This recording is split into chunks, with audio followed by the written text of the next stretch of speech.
Bom, pessoal, então, telinha inicial com os assuntos que serão discutidos aqui no vídeo de hoje, os temas do dia, 7 temas no total, 2 deles em vermelho, porque são os temas em destaque. Os temas em destaque são os assuntos que aparecem no título e na capinha do vídeo. E aqui embaixo um recado que é sempre importante. A minutagem permite que você selecione na linha do tempo o tema que quer assistir, de forma que vocês podem assistir ao vídeo inteiro, ou apenas aqueles assuntos que forem do interesse de vocês.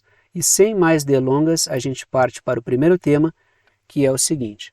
Lá na parte superior da tela, dentro daquela caixinha preta, eu coloco o seguinte título.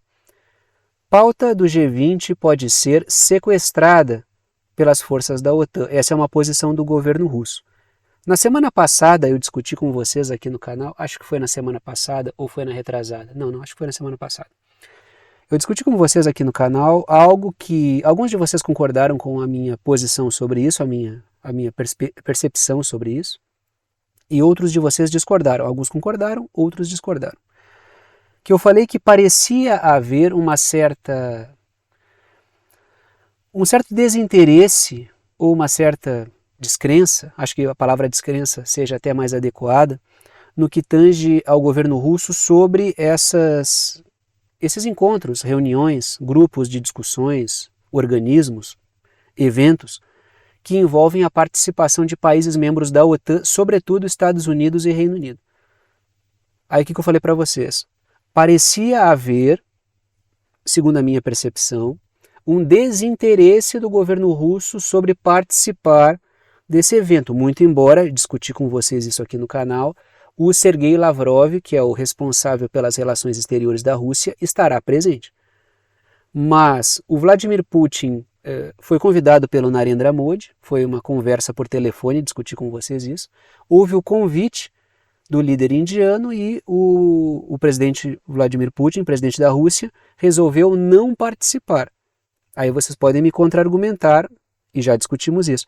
Mas o Putin também não participou do evento na África do Sul dos BRICS. Mas aí é outra questão, porque lá na África do Sul havia aquela questão do constrangimento, daquela armadilha que foi criada pelo Tribunal Internacional, que serviu como um braço da OTAN naquele episódio e em tantos outros, do mandado de prisão que constrangeria a África do Sul a tomar uma certa decisão, colocando a África do Sul, o presidente sul-africano, numa saia justa. A decisão que foi tomada ali de não comparecimento do Vladimir Putin acabou sendo a mais acertada, porque não gerou uma questão complicada para a África do Sul, que é um membro dos BRICS. Agora, no que tange a reunião do G20, foi feito um convite por parte do líder indiano, mas ainda assim o Vladimir Putin escolheu não ir. Pode ter questão de segurança aí no meio, com certeza. Mas todas as falas que eu tenho visto, que eu tenho ouvido do governo russo, apontam para um certo desinteresse, uma desconfiança, uma descrença no que tange a pauta geral dessas discussões aí. A Rússia vai levar as suas pautas, vai apoiar certas pautas defendidas por outros países do sul global, mas enxerga que os membros da OTAN, sobretudo britânicos e estadunidenses, vão tentar sequestrar essa discussão aí para a questão da Ucrânia para fazer proselitismo político. Trago aí a seguinte matéria que aponta justamente isso que eu estou falando. A agenda do G20 sequestrada por alguns países, diz o embaixador da Rússia na Índia, sublinhou a pressão sobre a presidência da Índia no grupo de elite das maiores economias do mundo. Ou seja, a Rússia já antevê que vai haver uma tentativa de sequestro de pauta. O Vladimir Putin demonstrou um desinteresse, pode ser precaução em termos de segurança, sim, pode ser, eu não fecho a porta para nenhuma possibilidade, sempre trago alternativas de perspectivas que se somam, então vamos abrir aí o leque de observações, mas, ao meu ver, sigo insistindo na ideia de que a Rússia ela está tentando, e não sem alguma razão, esvaziar a crença que existe nessas discussões com as lideranças da OTAN, porque, ao meu ver, alimentar a esperança de que esses grupos venham a defender o que é melhor para a maioria dos países é alimentar uma falsa percepção. Estou falando aqui de Reino Unido e Estados Unidos, já que o que norteia a agenda desses estados são as oligarquias financeiras desses países, né? Aí está uma foto meramente ilustrativa do que pode ser a pauta geral das discussões, né? A OTAN lambendo a Ucrânia e a Ucrânia devolvendo lambidas na OTAN, utilizando o espaço da reunião do G20 que vai acontecer na Índia. Trago 2 pontos para a discussão, começo pelas letrinhas vermelhas. A Rússia aponta que a reunião será usada para proselitismo político da OTAN no que tange a situação da Ucrânia. Por quê? Até porque assim, como é que a gente vai imaginar Rússia e OTAN, e membros da OTAN, Estados Unidos e Reino Unido sobretudo, conversando a respeito dos mais variados temas se os dois estão envolvidos num conflito indireto ou semidireto, chamem da maneira que vocês quiserem.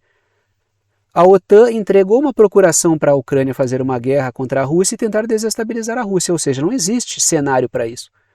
Não estou dizendo que a Rússia perdeu a sua confiança para sempre em países membros da OTAN, mas isso é uma impossibilidade momentânea.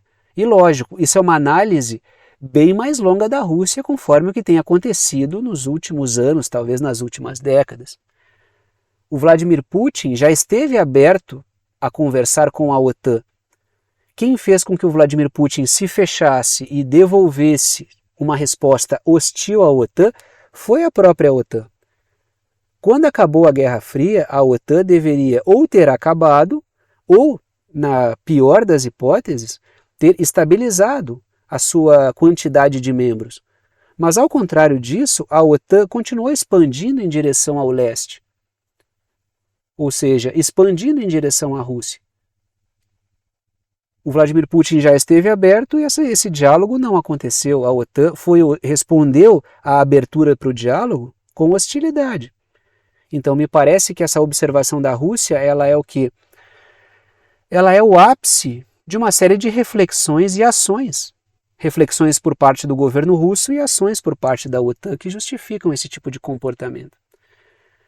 Segundo ponto, a Rússia apontou que o encontro deveria pautar questões econômicas globais, de caráter pragmático, problemas reais, questões financeiras, questões econômicas, mas ao invés disso, será feita uma grande campanha demagógica, um grande trabalho de proselitismo político, que tende a esvaziar ou tensionar a própria questão do G20, buscando gerar um constrangimento para a Rússia, tentando constranger lideranças de países do sul global a fazerem críticas públicas à Rússia. Então a Rússia já... Aí tem uma foto do Vladimir Putin, né, só para ilustrar que ele conversou com o Narendra Modi, essa foto aí, nem sei se é ele no telefone com o Narendra Modi, só trouxe a foto para ilustração aqui. Trago 3 pontos, começa pelas letrinhas azuis. O Vladimir Putin decidiu não ir à reunião mesmo com o convite do Narendra Modi para recebê-lo. Aí a pergunta que eu faço, que é uma pergunta basicamente retórica, pelo menos para todos que sabem qual é a minha opinião sobre isso, qual é a minha visão sobre o fato. Estaria a Rússia esvaziando grupos que divide com a OTAN? Me parece que sim. A posição do governo russo me parece essa há muito tempo. Tanto é que eu coloco lá nas letrinhas verdes, no último ponto ali, né? O governo russo já apontou a ineficácia de acreditar em diálogos com os Estados Unidos e a OTAN, porque são promessas vazias. A Rússia tem o quê? Ela viveu na prática isso, porque o governo russo esteve aberto a conversar com o governo, com os britânicos, com os Estados Unidos, com a OTAN no geral. Mas a resposta que ela teve foi a pior possível. Foi não só promessas vazias, como ainda por cima a continuidade da expansão da OTAN em direção a Moscou. Daqui a pouco os caras vão estar com mísseis instalados debaixo da cama do Vladimir Putin pedindo que haja compreensão, diálogo. Então a Rússia perdeu a paciência com isso. Até porque a Rússia viu que a coisa estava chegando nela. Aquele foco que a OTAN apresentava ao longo da Guerra Fria, que era evitar a expansão de regimes antidemocráticos, do socialismo, para não dominar a Europa, para não atacar a democracia, blá blá blá blá blá blá blá blá blá. Quando a União Soviética acabou e a Rússia viveu ali um período complicado de transição, esteve bastante fragilizada inclusive, a OTAN deveria se desarmar no sentido de relações com a Rússia, mas não foi isso que aconteceu. Tanto é que muitos articulistas, eu já li até artigos da revista Foreign Affairs, que é uma revista ligada umbilicalmente aos interesses financeiros britânicos, muito embora seja um centro de estudos baseado nos Estados Unidos, que tem lá, que surgiu nos Estados Unidos, mas muito para manter dentro dos Estados Unidos as ideias das oligarquias financeiras britânicas. Isso aí tudo remonta àqueles círculos de discussão e estudos do Cecil Rhodes, que foi o neocolonialista lá que explorou o continente africano.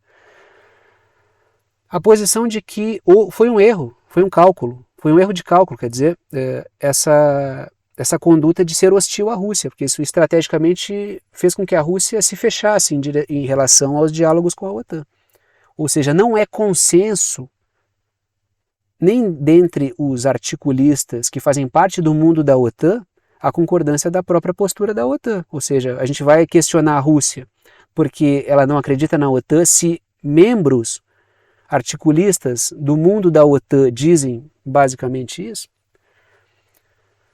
Segundo ponto que eu trago ali, letrinhas em vermelho. A Rússia apoiou a pauta tecnológica e energética que está sendo proposta pela Índia para as discussões da reunião do G20. Ou seja, se a discussão for essa, a Rússia apoia, que são essas discussões ligadas aos modelos variados que são apresentados aí de quarta revolução industrial. O modelo chinês, o modelo estadunidense, que são os que estão disputando centralmente, porque são as forças consideráveis aí, a questão do modelo tecnológico, mas tem o modelo indiano, o modelo japonês, a Rússia tem o seu projeto também. Então, cada um está colocando na mesa o seu modelo. Então, se a discussão for essa, a Rússia assina embaixo, mas a Rússia não acredita muito, o governo russo não acredita muito nessa possibilidade da discussão ser essa, né? A coisa vai ser baseada no proselitismo. Vamos ver que tipo de discussão vai ter lá. Mas eu vou meio que na linha aí do governo russo. Eu acho que vai ser uma grande charopada dos países membros da OTAN, tentando criar situações constrangedoras, tentando forçar falas públicas, a mídia corporativa, tentando extrair uma fala qualquer, de qualquer liderança do sul global para criar divisão. Então acho que vai ser uma coisa mais ou menos por... Claro, vai ter discussão séria, até porque vai ter muito país do sul global querendo propor algo para além dessa gororoba da OTAN, mas vai ter isso também. Então aí, segundo tema em destaque hoje é a questão dos drones de papelão que estão sendo usados pela OTAN. É pela OTAN, porque pela Ucrânia não há muita probabilidade.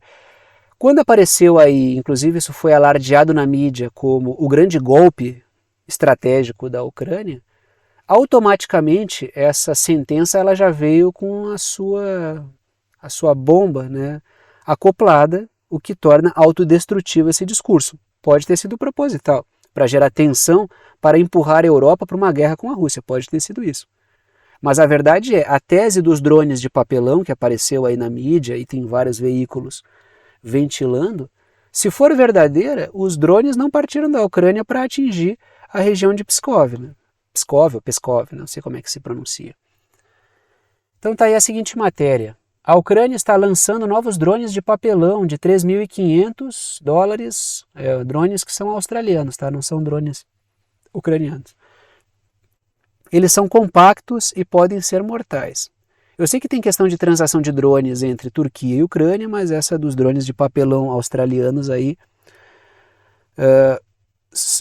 foram a discussão nos últimos dias. Ao longo do final de semana teve esse debate, não faço vídeo no sábado nem no domingo, então estou trazendo na segunda-feira essa discussão dos tais drones de papelão. Aí. Eu não estava zoando, tá? Se vocês não sabem disso, realmente tem essa questão dos tais drones de papelão, alguns foram até abatidos, tem imagem dos drones de papelão que existem, tá? Para quem não sabe, eu não estou fazendo nenhum tipo de piada aqui.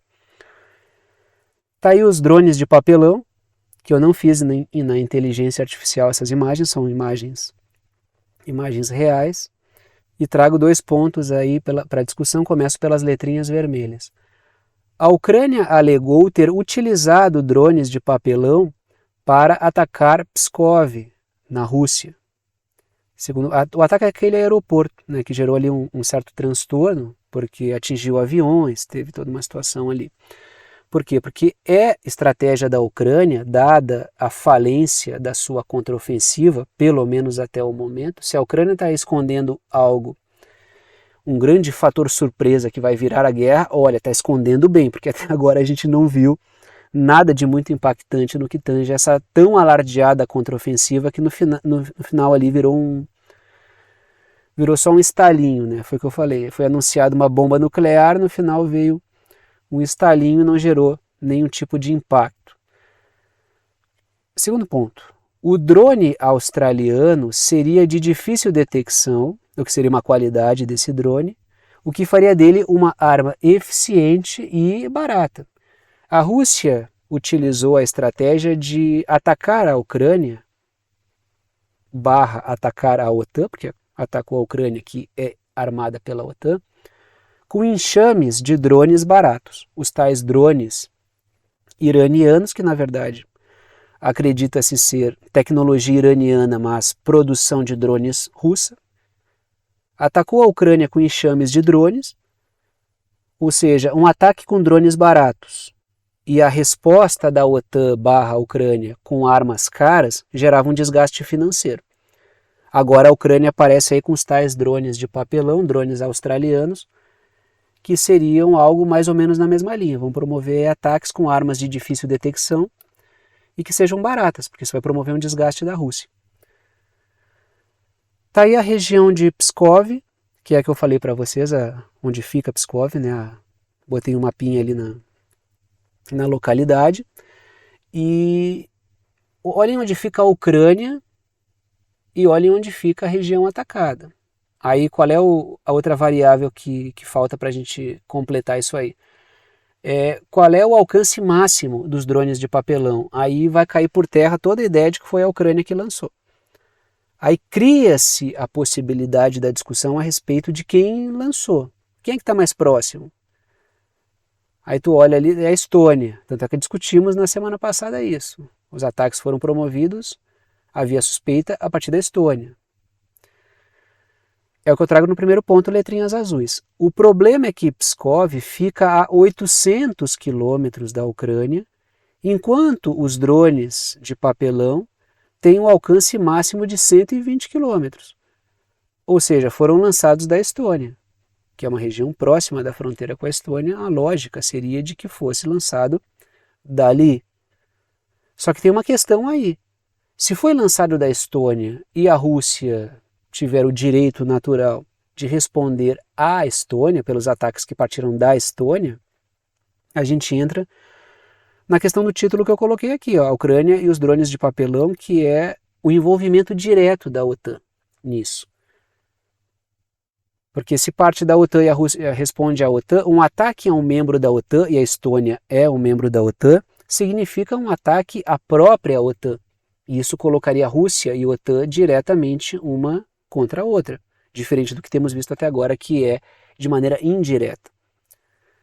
Segundo ponto, se a Rússia responder a ataques que partem da Estônia, a OTAN será envolvida diretamente no conflito, e não mais de maneira indireta ou semidireta, como vocês preferirem. Terceiro ponto, a Ucrânia aposta nos ataques com drones após a sua contraofensiva, que deveria, em tese, retomar territórios integrados ao Estado russo, falhar total e miseravelmente.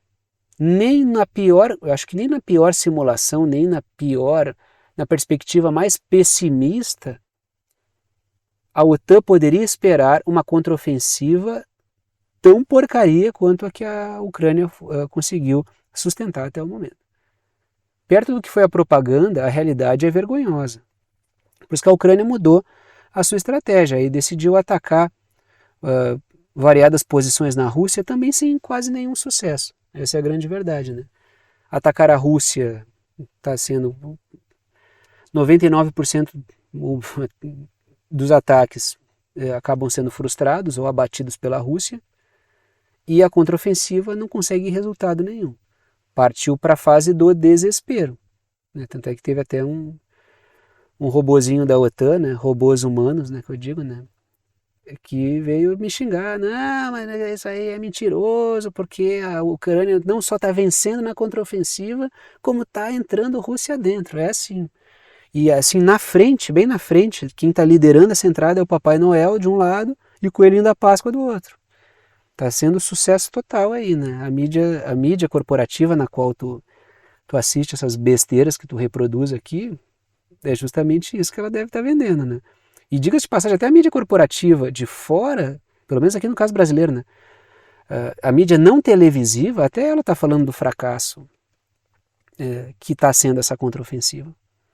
A mídia televisiva a gente liga e vê ali, né? Fulano deve estar vendo só a mídia televisiva ali, onde a Ucrânia já ganhou e ninguém avisou, né? E é isso aí, né? Então tá. É isso aí, já ia falar o terceiro ponto, mas já falei sobre ele. Aí mais uma informação sobre a Ucrânia, como é que está a situação do, entre aspas, combate à corrupção na Ucrânia.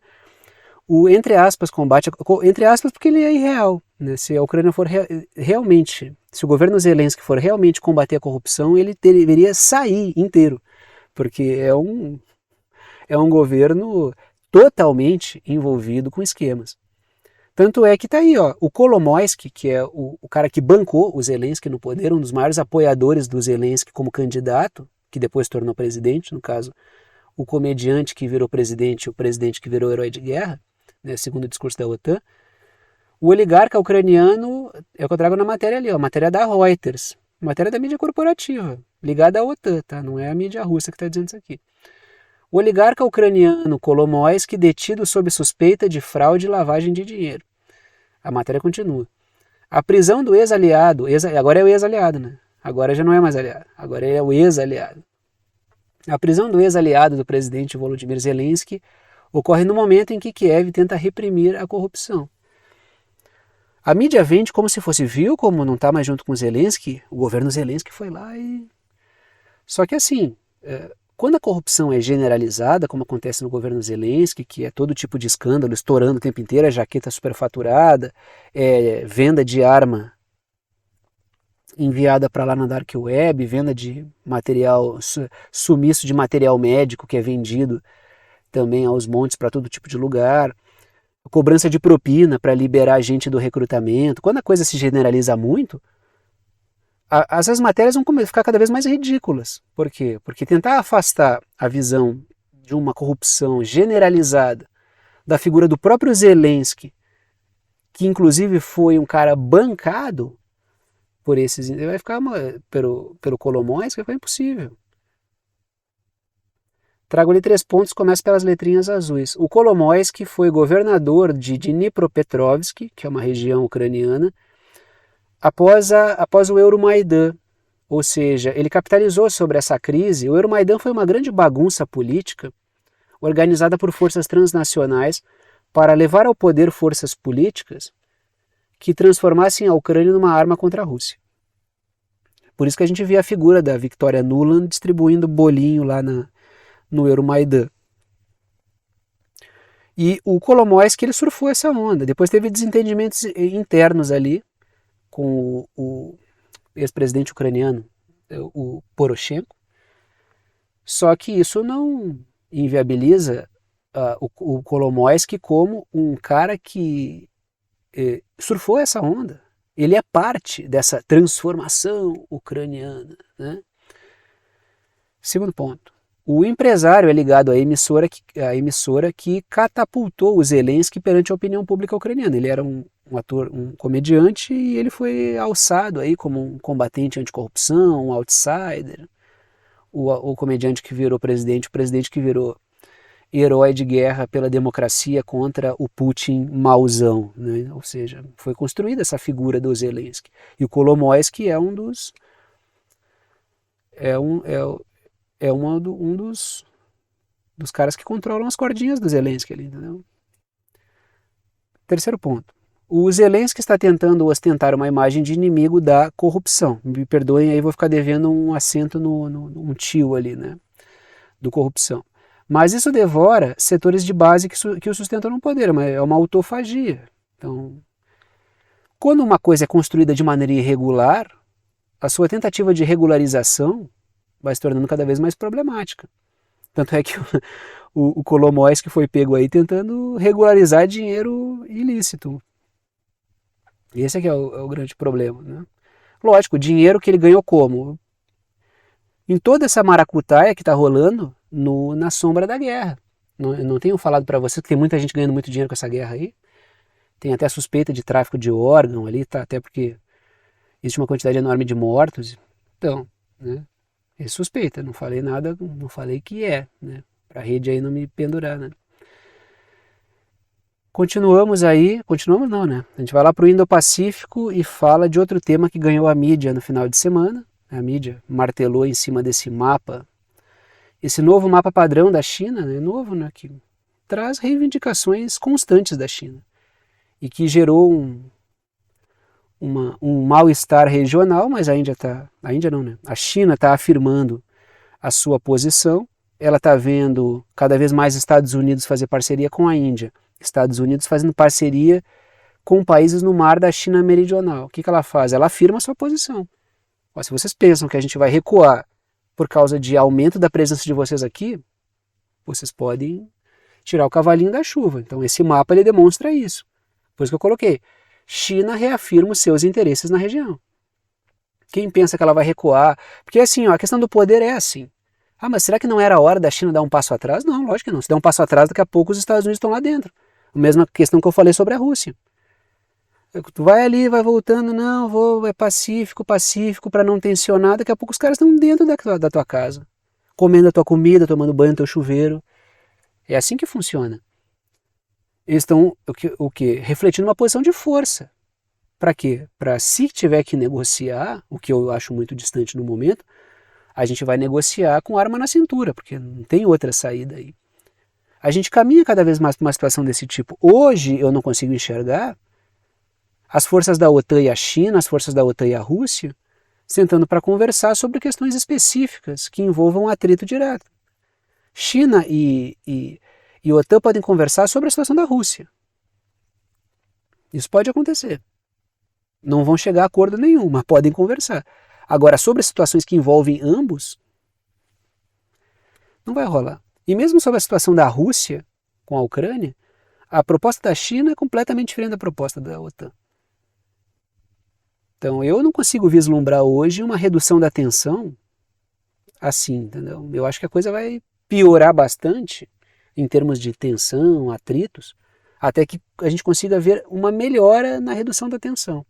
E ainda assim não consigo vislumbrar um panorama diferente. Tá aí a seguinte matéria: Índia, Malásia, Filipinas e Vietnã intensificam oposição ao novo mapa da China. A matéria continua. Pequim pede visão objetiva e racional da edição de 2023 do mapa padrão da China. Ou seja, a Índia não, a palavra Índia está aparecendo ali, e toda hora eu estou lendo ela. A China, ela coloca ela apresenta um desenho sobre a sua posição a respeito de áreas disputadas, o que é lógico, né? Se existe uma área disputada, é lógico que a China vai apresentar a visão dela. E um mal-estar foi gerado a partir daí, em um momento no qual os Estados Unidos estão buscando, com todas as suas forças, ressaltar essas divergências. Aí vocês podem me contra-argumentar, Tiago, mas será que não era hora de dar uma aliviada? A pergunta é, quando alivia-se contra os Estados Unidos, o que eles costumam fazer? Eles param? Essa é a grande... Porque às vezes é algo sem saída, entendeu? Porque às vezes a busca de evitar a tensão gera um problema ainda maior. Eu tenho certeza que se a Rússia tivesse esperado mais para iniciar as suas operações contra a Ucrânia, ela estaria numa condição pior. Ela agiu no momento certo. Ela poderia estar numa posição muito complicada se ela tivesse esperado mais. E olha que a Rússia esperou bastante. Ela traçou tanta linha vermelha para a OTAN não cruzar. A OTAN já estava pulando linha vermelha. Já estava pulando corda com a linha vermelha que a Rússia fazia. Ela esperou o tanto quanto possível. Mas se começa, sabe aquela coisa que quem muito se curva mostra a bunda? É algo nessa linha. Trago 2 pontos para a discussão, começa pelas letrinhas vermelhas. O novo mapa chinês reafirmou a posição chinesa sobre territórios em disputa na região. Segundo ponto. Taiwan protestou afirmando que, Taiwan protestou afirmando que é um país independente, que nunca foi governado pela China, sendo que todo mundo reconhece Taiwan como parte, todo mundo salvo aí 11 países, né, que são inclusive pressionados pelos Estados Unidos a tomar essa posição, que reconhecem Taiwan como independente. Nem os Estados Unidos reconhecem Taiwan como independente. Tá? Então tem essa questão aí que Taiwan é parte integrante do território chinês, com autonomia administrativa, mas é parte integrante do território chinês. No mapinha que eu coloquei ali, as zonas de tensão, o foco do mapa que a China lançou, né? Que as tensões estão centradas ali no mar da China Meridional, que está o X, e aquele círculo, eu só generalizei, tá? Botei um grande círculo ali só para situar mais ou menos sobre a zona de tensão com a Índia. A Índia está pintada de roxo, escuro ali, né? A Malásia de rosa, Filipinas de laranja, Vietnã de amarelo e a China está pintada de verde, porque são os países envolvidos aí nessa questão. Tá aí o mapinha, deixa eu sair daqui um pouquinho, tá? Eu vou desaparecer aqui, tá? Mas eu já volto. Deixa eu ver aqui.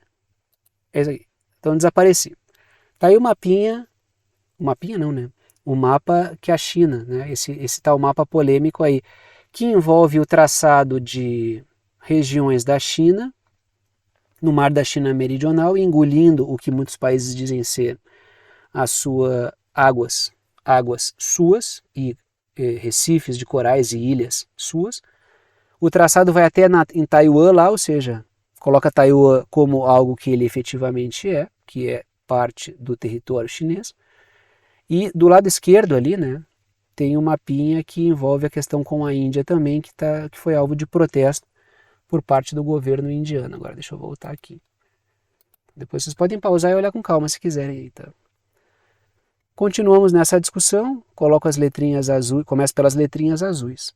Os Estados Unidos exploram as disputas no Himalaia com a Índia e no mar da China Meridional com outros países, enquanto a China volta a afirmar que não irá se intimidar com isso. Ou seja, a gente não vai deixar de colocar na mesa qual é a nossa posição, ainda que os outros países não concordem, mas aí tem essa questão de eu coloco o meu ponto, tu coloca o teu e a gente chega no meio termo. A gente não vai se intimidar com o fato dos Estados Unidos estarem alimentando isso para que a gente recue. É isso que a China está colocando. Tá dizendo, não é porque vocês estão aqui tentando gerar bagunça que a gente vai voltar para trás, entendeu? A gente vai seguir afirmando isso. Me parece hoje a visão mais lógica sobre esse mapa aí. A China está reafirmando a sua posição. No momento em que é preciso para a China reafirmá-la. No momento mais tenso, a gente não reduz o ímpeto, a gente amplia ele. Né? Porque com uma força como os Estados Unidos, se tu recuar, eles invadem. Né? Ali eu trouxe uma matéria dos Estados Unidos na região. Militares dos Estados Unidos olham para Porto voltado para Taiwan nas Filipinas, ou seja, buscando mais uma base, mais um ponto logístico de apoio no caso de um conflito envolvendo a questão de Taiwan. Trago ali o segundo ponto, letrinhas vermelhas. Os Estados Unidos buscam uma logística próxima a Taiwan em caso de conflito contra a China. Terceiro ponto, letrinhas verdes. Os Estados Unidos já têm 9 instalações militares nas Filipinas e um acordo de segurança mútua que ajuda ali a promover um patrulhamento nas águas do mar da China Meridional, né, que é aquela zona tracejada ali, ou aquelas águas onde eu coloquei o X, né. Então os Estados Unidos estão tentando se colocar como uma força, como uma espécie de guarda costeira para tensionar com a China, e aí a gente vai para o continente africano e vamos falar a respeito de 2 países que estão se preparando aí para o pior, né? Ou melhor, estão se precavendo. Camarões está na rota da coisa toda. Né? Se vocês olharem ali em cima de Camarões, ali pintado em amarelo, o país maior pintado em amarelo ali, o outro é Ruanda, vocês vão ver o quê? Vão ver que tem o Chad ao norte, o Níger ao norte, tá lá o Mali. Ao sul de Camarões tá o Gabão, que teve um evento de levante militar, ou seja,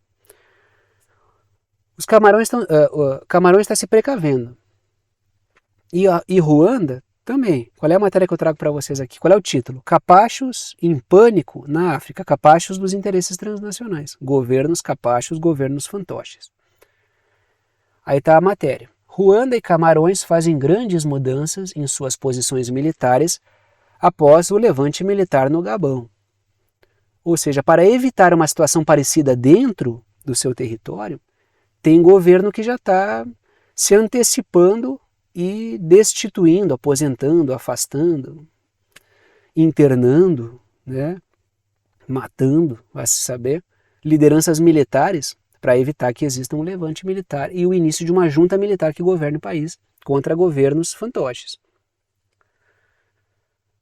Trago aí 2 pontos, começo pelas letrinhas vermelhas. Centenas de soldados de Ruanda foram aposentados e novos generais, né, assim como não só soldados, então de todas as patentes possíveis, soldados, centenas de soldados, acho que foi 700 e poucos soldados foram aposentados e dezenas, né, de oficiais foram nomeados, alguns aposentados e outros colocados no lugar. Ou seja, houve dança das cadeiras aí, para evitar que exista uma organização política nas Forças Armadas que leve a um levante. Segundo ponto, generais com alguma popularidade e influência, participação em eventos históricos de Ruanda, foram aposentados e novos, obedientes, com menos expressão, foram nomeados para o seu lugar. Ou seja, houve uma antecipação a isso, né? Continua ali, o governo de Camarões, letrinhas azuis, o governo de Camarões também promoveu nomeações no Ministério da Defesa. Ou seja, houve dança das cadeiras também em Camarões, tentando se antecipar a algo que a movimentos como do Gabão, Mali, Burkina Faso, Níger, tentando evitar isso.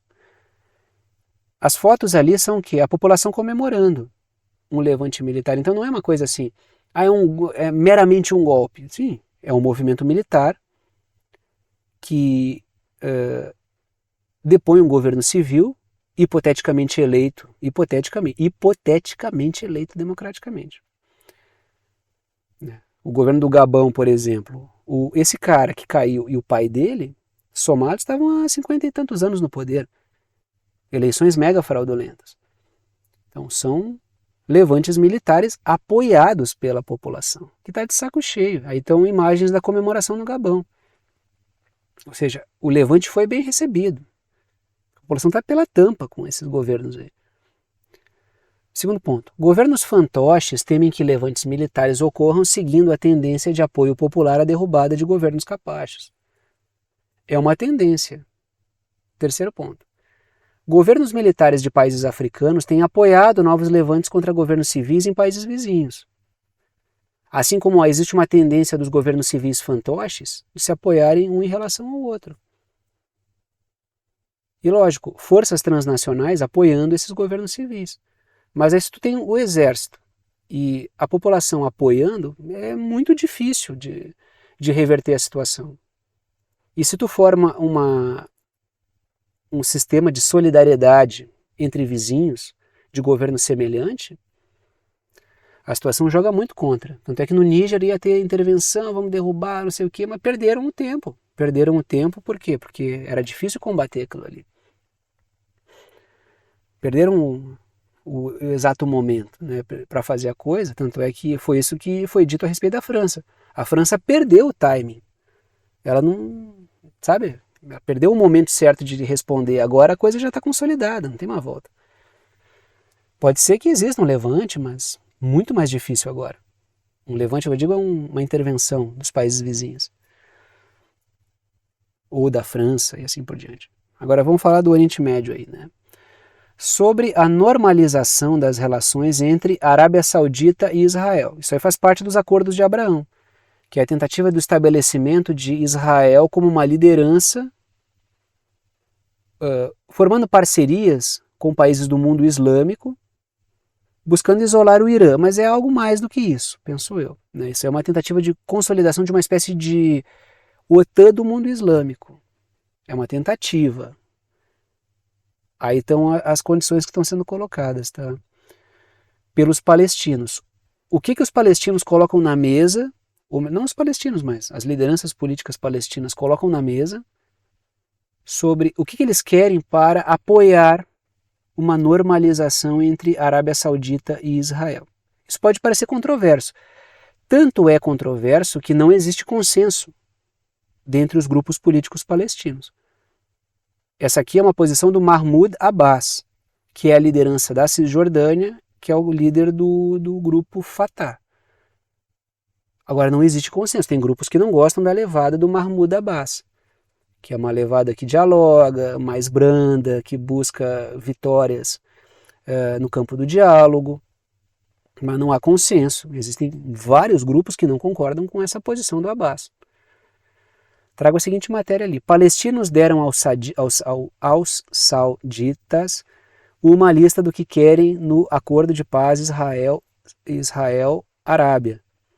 Pintado no mapa, Arábia Saudita em amarelo, Israel em verde, e em laranja lá está duas regiões. Uma acho que vocês não vão conseguir ver, que está muito pequenininha, perto do Mediterrâneo, que seria a faixa de Gaza, mas é região palestina.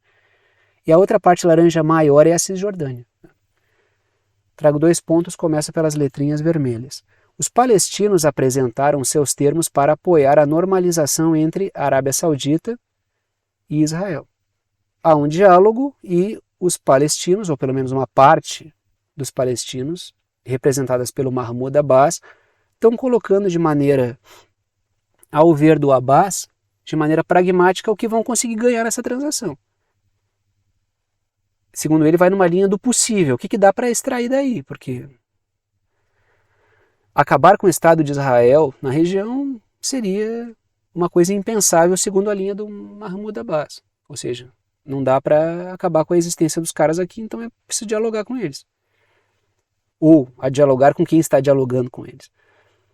Segundo ponto. Mahmoud Abbas, do Fatah, segue uma linha mais branda de atuação. Ele busca algum ganho no campo do diálogo, aproveitando as divergências, mas ele não há consenso sobre isso, tá? Se vocês estiverem pensando, mas como é que aceitam? Não é todo mundo que aceita, tá? Muitos grupos palestinos não aceitam a linha do Mahmoud Abbas. Tanto é que existe uma divisão entre a questão da Cisjordânia, da faixa de Gaza, existem divergências políticas graves aí dentro dos palestinos. Vocês podem contra-argumentar, mas se dividem, mas acaba sendo a política, acaba sendo isso, né? São percepções diferentes sobre o que fazer. Trago 3 pontos, começo pelas letrinhas vermelhas. Os palestinos também querem recuos de Israel na Cisjordânia e que os sauditas possam abrir um consulado em Jerusalém para serem mediadores.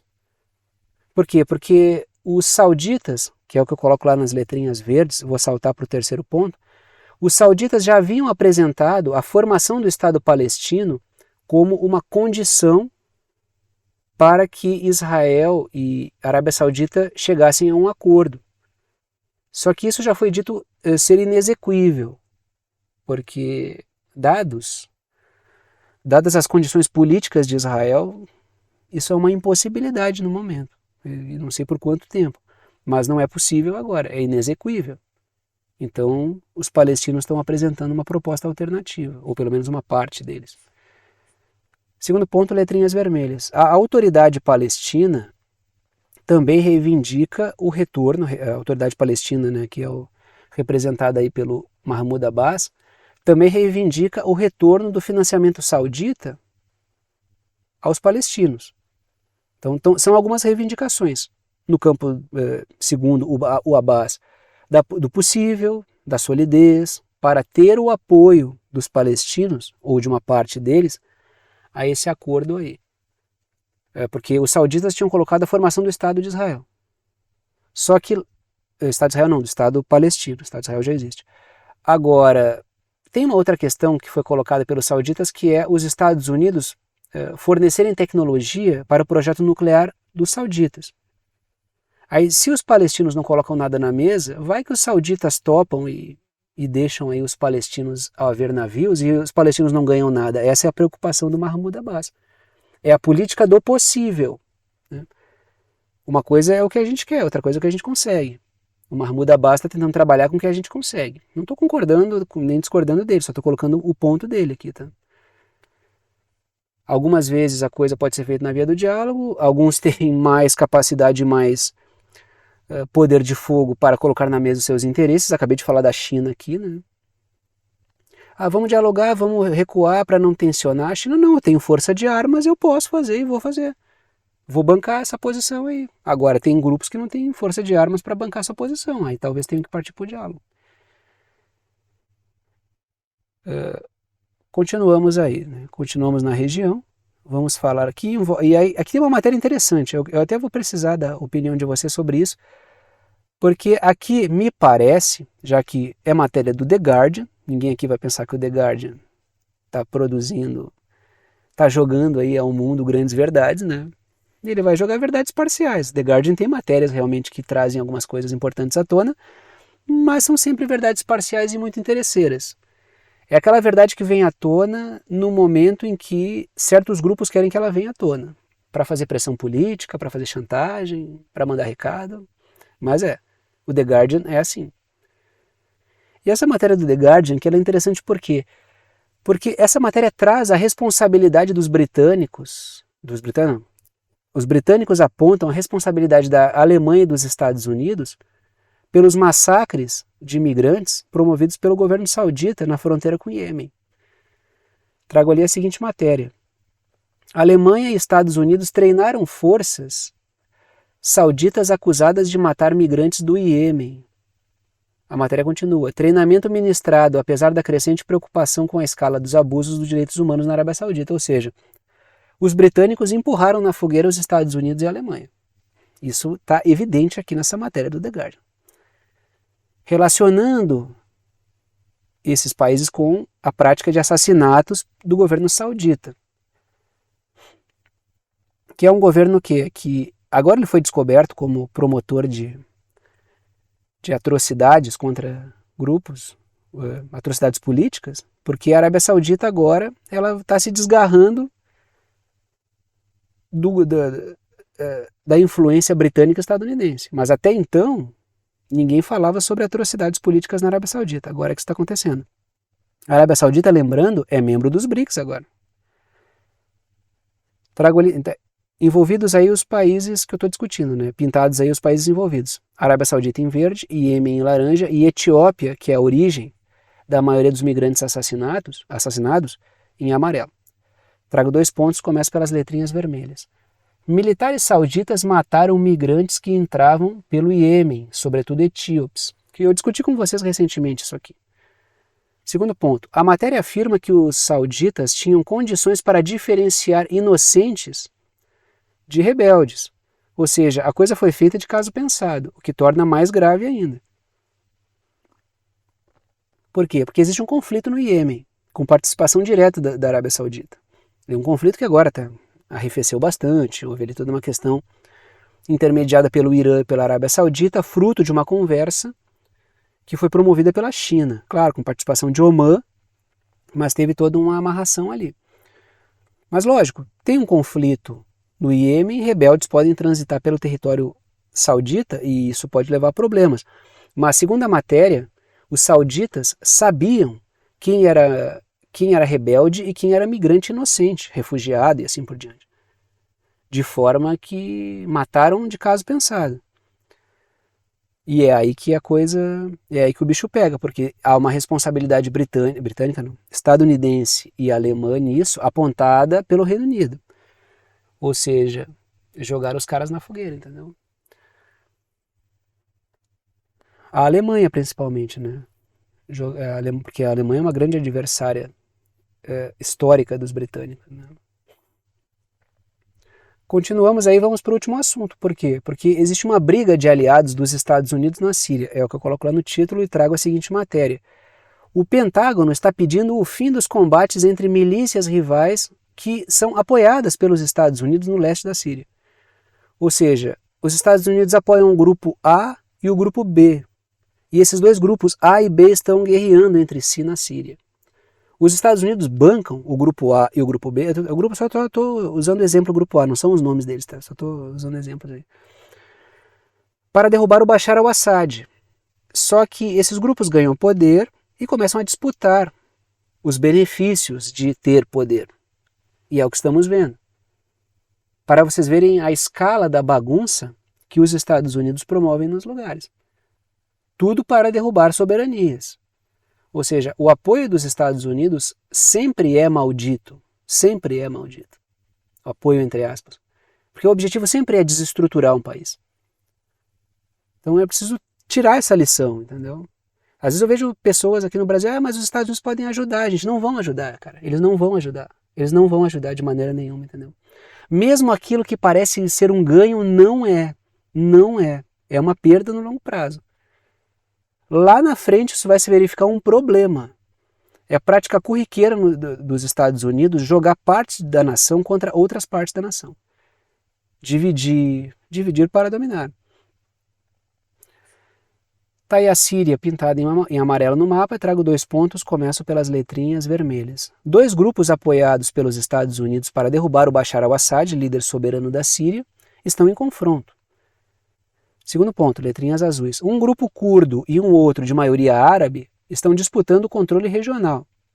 Isso envolve questão de grana, isso envolve questão de recursos, isso envolve questão de drogas. Existe um caso grave de drogas na Síria, crescente, no meio dessa bagunça toda que já tem sido essa tentativa transnacional de derrubar o Bashar al-Assad, o que a mídia corporativa chama de maneira errada, indevida, de guerra civil na Síria. Continuo ali, coloco 3 pontos, está aí o Bashar al-Assad, que é o líder político sírio, que é alvo dos Estados Unidos. Começo pelas letrinhas azuis. Os Estados Unidos, que tem 900 soldados na Síria, estão a convite de ninguém, tá? Esses 900 soldados, ninguém mandou eles entrarem lá. Eles não têm nenhuma autorização para estar lá. Eles estão porque os Estados Unidos pensam que o mundo inteiro é sua jurisdição. Os Estados Unidos estão pressionando os grupos, esses grupos que estão em confronto aí, a acabarem com a disputa, pois isso pode levar a uma retomada de poder do ISIS. Aí o ISIS retoma poder, os Estados Unidos têm mais desculpa para continuar na Síria indefinidamente. Né? Estão pressionando, poderia estar entre aspas ali, será? Né?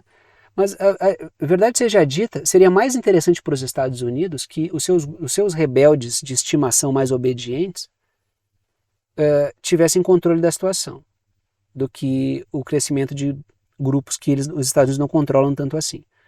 Os Estados Unidos têm uma certa margem de diálogo com grupos terroristas. A gente sabe disso porque já teve e-mail trocado e que foi vazado pelo Wikileaks, no qual membros do governo Obama dizem que a Al-Qaeda está conosco. Isso é documentado. A gente sabe que eles têm participação no terrorismo. Os Estados Unidos são os grandes terroristas, né?